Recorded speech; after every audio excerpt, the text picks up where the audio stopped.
ini rapuh kasihan benangnya, hanya begini mau terlepas ini anunya orang. Seorang dokter ahli kandungan meluapkan kekesalannya terhadap kondisi fasilitas ruang bedah Rumah Sakit Umum Daerah Dr. Baharudin, Kabupaten Muna, Sulawesi Tenggara. Melalui rekaman video berdurasi singkat yang viral di media sosial, kondisi alat medis tidak layak pakai saat sedang menangani pasien di ruang operasi. Sejumlah perlengkapan seperti jubah operasi, benang jahit, dan beberapa alat operasi yang cukup penting tidak terpenuhi. Padahal apa yang menjadi kebutuhan operasi telah disampaikan untuk dipenuhi. Sementara itu pihak rumah sakit mengakui insiden tersebut di luar dari pengetahuan rumah sakit. Pihak rumah sakit baru mengetahui kondisi yang terjadi dalam ruang operasi setelah video yang diunggah oleh dokter tersebut viral di media sosial. Pihak rumah sakit berdalih petugas pengadaan kelengkapan alat medis operasi ketiduran membuat permintaan dari dokter tidak diproses tepat waktu. Mereka melapor ada rencana operasi katanya 4, tapi tidak ada bahasa sito. Sito itu artinya darurat, karena kan emergensi. Kecuali itu kalau emergensi pasti ada anunya. Nah, yang disudahkan dari 15 kita punya set dan tiap tahun itu insya Allah kita mengadakan tes. Yang masih seluruhnya lengkap dan layak itu tinggal 7. Pasca viral, sang dokter masih enggan untuk klarifikasi baik dari awak media maupun undangan klarifikasi dari pihak rumah sakit. Dari Kabupaten Muna, Sulawesi Tenggara, Andi Eba News melaporkan.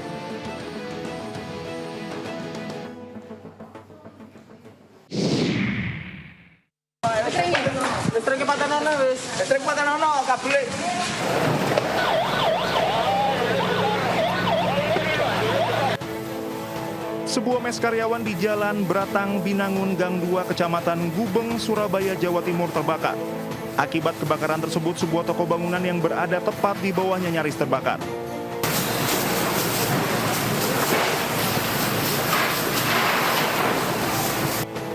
Empat 14 unit damkar dari Dinas Pemadam Kebakaran dan Penyelamatan DPKP Kota Surabaya yang tiba di lokasi langsung berupaya memadamkan api.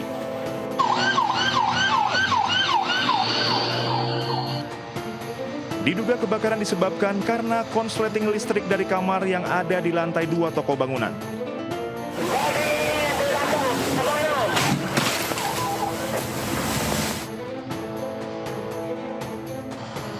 Tidak ada korban jiwa dalam kebakaran ini, namun kerugian diperkirakan mencapai ratusan juta rupiah. Dari Surabaya, Jawa Timur, Yuda Prawira, iNews melaporkan.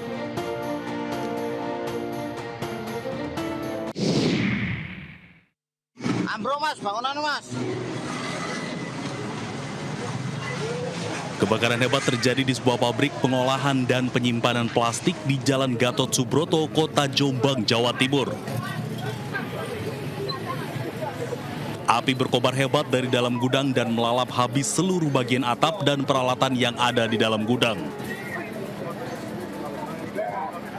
Petugas nyaris kewalahan melakukan pemadaman karena di dalam gudang tersebut dipenuhi oleh plastik yang mudah terbakar. Belum diketahui pasti apa penyebab kebakaran tersebut. Kebakaran terjadi beberapa saat setelah gudang ditutup dan sudah tidak ada orang di dalamnya. Tak lama setelah penjaga gudang pulang, muncul kobaran api yang cukup besar dari dalam gudang. Penyebabnya masih dalam penyelidikan ini, alhamdulillah tidak. Sejauh ini ada berapa kendaraan ini dan pemadam yang diterjunkan dan dari PMK? Pemadam yang sudah datang di sini kurang lebih 5 kendaraan damkar. Meski tidak menimbulkan korban jiwa, namun kerugian akibat kebakaran tersebut ditaksir mencapai miliaran rupiah. Dari Jombang, Jawa Timur, Muhtar Bagus, iNews melaporkan.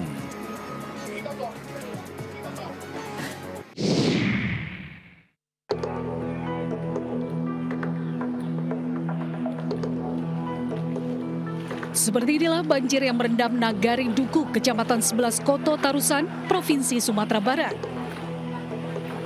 Banjir dengan ketinggian mencapai 1 meter menggenangi permukiman warga dan menutup akses jalan jalur lintas Sumatera, Padang Painan, dan Bengkulu.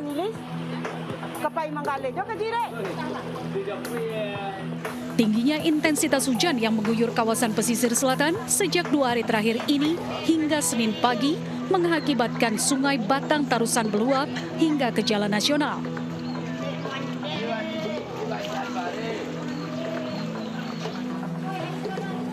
Hingga saat ini BPBD masih melakukan pendataan dampak akibat banjir. Untuk sementara arus kendaraan dari arah Padang menuju Painan dan sebaliknya dialihkan ke jalur kawasan Mande. Gadang kateh dulu Pak. Gadang aja kateh dulu. Inilah suasana dan kondisi desa Kedung Banteng, Tanggulangin, Sidoarjo. Sejak 2 hari terendam banjir akibat dampak hujan deras yang turun setiap harinya. Tidak hanya mengenangi jalan dan rumah warga, banjir juga masuk ke dalam sekolah dan mengenangi seluruh bagian ruangan sekolah di SMP Negeri 2 Tanggulangin, Sidoarjo.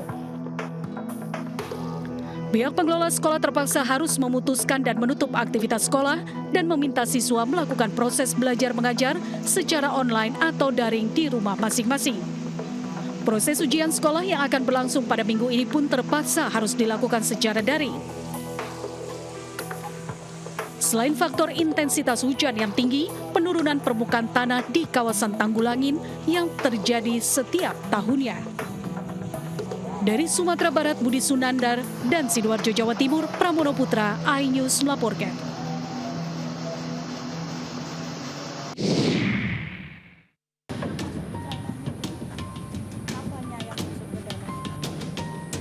Erupsi Gunung Semeru yang terjadi pada 19 November lalu meluluh lantakan permukiman warga. Tercatat data sementara 200 rumah rusak, masjid ambruk, dan sekolah hancur akibat erupsi. Kini 192 warga masih bertahan di posko pengungsian di SMP 2 Pronojiwo.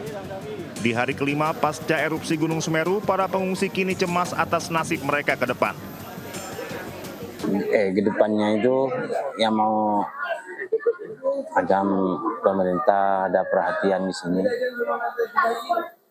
mau ke tempat yang pernah kita tinggali. Hasan adalah salah satu warga yang rumahnya rata dengan tanah. Tidak ada harta benda yang ia bawa. Sementara itu kebutuhan di posko pengungsian pun belum semuanya terpenuhi. Itu yang dibutuhkan pertama adalah matras. Matras untuk tempat tidur, selimut, jadi akomodasi alat-alat tidur. Terus kemudian pakaian. Untuk pakaian juga mohon juga yang layak. Ini berbeda dengan tahun-tahun sebelumnya. Karena tahun ini banyak penyintas yang benar-benar kehilangan rumah dan seisi rumahnya. Rumah beserta harta benda para pengungsi lenyap diterjang awan panas dan banjir lahar Gunung Semeru.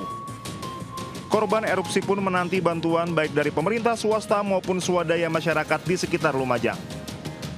Dari Lumajang, Jawa Timur, Yayan Nugroho, iNews melaporkan.